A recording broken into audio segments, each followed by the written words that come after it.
मिरज शासकीय रुग्णालय 700 बेडचे करणार, आमदार सुरेशभाऊ खाडे यांची मंत्री हसन मुश्रीफ यांच्याकडे मागणी. मुख्यमंत्री देवेंद्र फडणवीस यांच्या वाढदिवसानिमित्त भव्य सामाजिक उपक्रमांचे आयोजन. कर्जमाफी आणि मोफत वीज निर्णयाबद्दल शासनाचे अभिनंदन. मिरज येथील शासकीय वैद्यकीय महाविद्यालय आणि रुग्णालयाची सिव्हिल हॉस्पिटल जुनी इमारत 32 वर्ष जुनी आणि जीर्ण झालेली आहे. सध्या येथे रुग्णांचा ओघ मोठ्या प्रमाणावर वाढला असल्याने सर्व अत्याधुनिक सुविधांनी सज्ज असे 700 बेडचे भव्य रुग्णालय उभारण्यात यावे अशी मागणी माजी पालकमंत्री आणि आमदार सुरेशभाऊ खाडे यांनी वैद्यकीय शिक्षण मंत्री हसन मुश्रीफ यांच्याकडे केली आहे.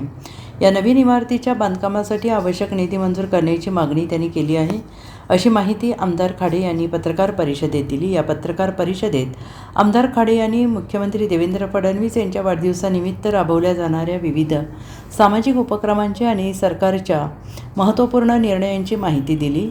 महाराष्ट्र राज्याचे मुख्यमंत्री देवेंद्र फडणवीस यांच्या वाढदिवसाचे औचित्य साधून कोणतीही अनावश्यक जाहिरातबाजी न करता विविध भव्य सामाजिक उपक्रम राबवले जाणार आहेत. यामध्ये भव्य रक्तदान शिबिरांचे आयोजन करण्यात आलेले आहे. तसेच मुख्यमंत्री वैद्यकीय सहाय्यता कक्षाच्या समन्वयाने आषाढी एकादशीच्या वारीच्या निमित्ताने चरणसेवा उपक्रमाअंतर्गत वारकऱ्यांची सेवा करणाऱ्या डॉक्टरांसाठी नाश्ता, चहा आणि जेवणाची उत्तम व्यवस्था करण्यात येणार आहे.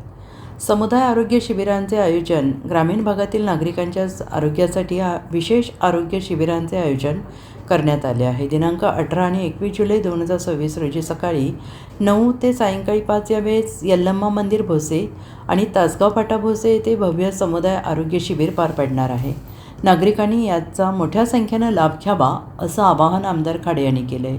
शेतकरी हिताच्या निर्णयांचे कौतुक. नुकत्याच पार पडलेल्या पावसाळी अधिवेशनात मुख्यमंत्री देवेंद्र फडणवीस यांनी शेतकऱ्यांसाठी घेतलेल्या ऐतिहासिक निर्णयाबद्दल आमदार खाडे यांनी सरकारचे विशेष कौतुक केलं.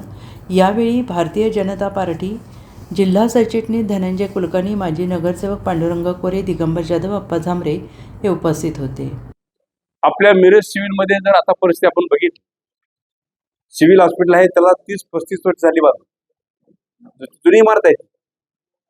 त्यावेळी मी जरा सर्वे केला त्यावेळी तुम्हाला समजलं की ही जुनी इमारत आहे आणि जुनी आता असली तरी त्याला दुरुस्त केली, व्यवस्थित केली तरी सुद्धा आता जो ओपीडी आहे तो ओपीडी रोजचा 1000च्या वर चालला. लोकांनी सगळ्यांनी प्राधान्य दिलं. सिव्हिल हॉस्पिटलमध्ये चांगली ट्रीटमेंट होते, मशिनरी इक्विपमेंट सगळे चांगले आणलेले आहेत, पण तिथं जागा उपलब्ध होत नाही. आता जर बघितलं आपण तर आपण मधल्या स्पेशेसमध्ये पण आपण काही पेशंट आपल्याला दिसतात, मध्ये त्यांना झोपवायला लागतं कारण वॉर्ड फुल होतो आणि त्या पद्धतीनं तिथं आपल्याला मध्ये पेशंट झोपवायला लागतात. त्यासाठी एक प्रस्ताव मी ताबडतोब मुश्रीफ साहेबांना मांडला आणि त्या मुश्रीफ साहेबांच्या प्रस्तावामध्ये आपण त्यांना असं मांडलं की शासकीय रुग्णालय मिरज येथे 700 खोटांचं हॉस्पिटल आम्हाला तुम्ही मंजूर करू द्या. त्यासाठी फंड द्या, जागा आमच्याकडे उपलब्ध आहे, त्यासाठी शासकीय प्रशासकीय मंजुरी द्या आणि आम्हाला 700 कोटीसाठी आम्हाला अनुदान उपलब्ध करून द्या. तर हे मार्गी लागेल, कारण हे थांबणारं नाही आहे. जर सिव्हिल हॉस्पिटलला जर फॅसिलिटी वाढल्या, आरोग्य सेवा वाढली, सगळं वाढलं तर जनता, गैरवर्गीय जनता, सगळी जनता, जे ग्रामीण भागातली जनता, शहरातली जनता आणि इव्हन बाहेरच्या जिल्ह्यातून पण तिथं लोक येतात. तर त्यासाठी आपल्याला हे हॉस्पिटल जरुरी आहे आणि त्या हॉस्पिटल आम्हाला ताबडतोब द्यावं. त्यांनी ताबडतोब पत्रावर लिहिलं, प्रस्ताव ताबडतोब सादर करावा. प्रस्तावाला तर पैसे मिळणार नाही, तर ताबडतोब त्यांनी लिहिलं की सचिवांना दिलं, त्यांनी त्यांच्या सचिवांना दिलं की ताबडतोब हा प्रस्ताव सादर करावा. ताबडतोब प्रस्ताव देण्यासाठी सचिवांचं पत्र उद्या येईल आपल्याकडे. आल्यानंतर PWD प्रस्ताव तयार केला आपल्याला. प्रस्ताव करून ताबडतोब प्रस्ताव घेऊन ती जाईल आणि त्यावेळेला आपल्याला हे ताबडतोब आपल्याला करायला लागेल. कारण हे थोडं खूप अस्वस्थपणा होईल सिव्हिल हॉस्पिटलला.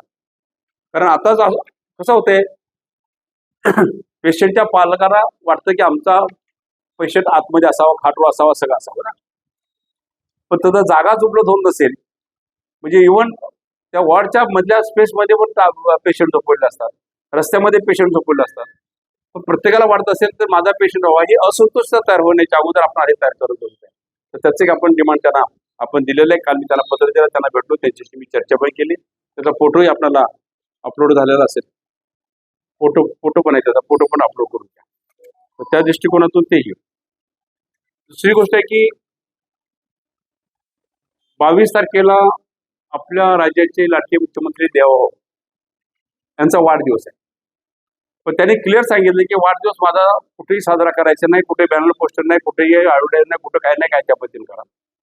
पण त्यांनी एक उपक्रम दिला, म्हणजे महाराष्ट्राचे अध्यक्ष चव्हाण साहेबांनी एक उपक्रम दिला की आता मेडिकलला आता बघितलं तर आपल्याला सगळ्या ह्याच्यामध्ये रक्त कमी पडायला लागले, रक्ताचं खूप शॉर्टेज आहे. तर त्यासाठी प्रत्येक मंडळामध्ये एक रक्तदान शिबिर आपण ते घ्यायचं आहे. त्यासाठी डॉक्टर येतील, सगळे येतील आणि त्या पद्धतीनं प्रत्येक मंडळामध्ये एक रक्तदान शिबिर घेऊन कमीत कमी 100 बॉटल रक्तदान व्हावं. कारण हे सहकार्य होणं, आता ब्लड उपलब्ध होणं हे काळाची गरज आहे. त्यासाठी आपल्याला हा उपक्रम राबवायचा आहे. मी माझ्या कार्यकर्ते आणि सर्व जनतेला मी आवाहन करेन की आपण ह्या उपक्रमाला सगळ्यांनी सहयोग आणि साथ द्यायचे आहे आणि सगळ्यांच्या ते 100 बॉटल भरण्यासाठी आपण सगळ्यांचा प्रयत्न करायचा आहे. एक मी सगळ्यांना आव्हान करतो. Bureau report SBN Marathi, Miraj.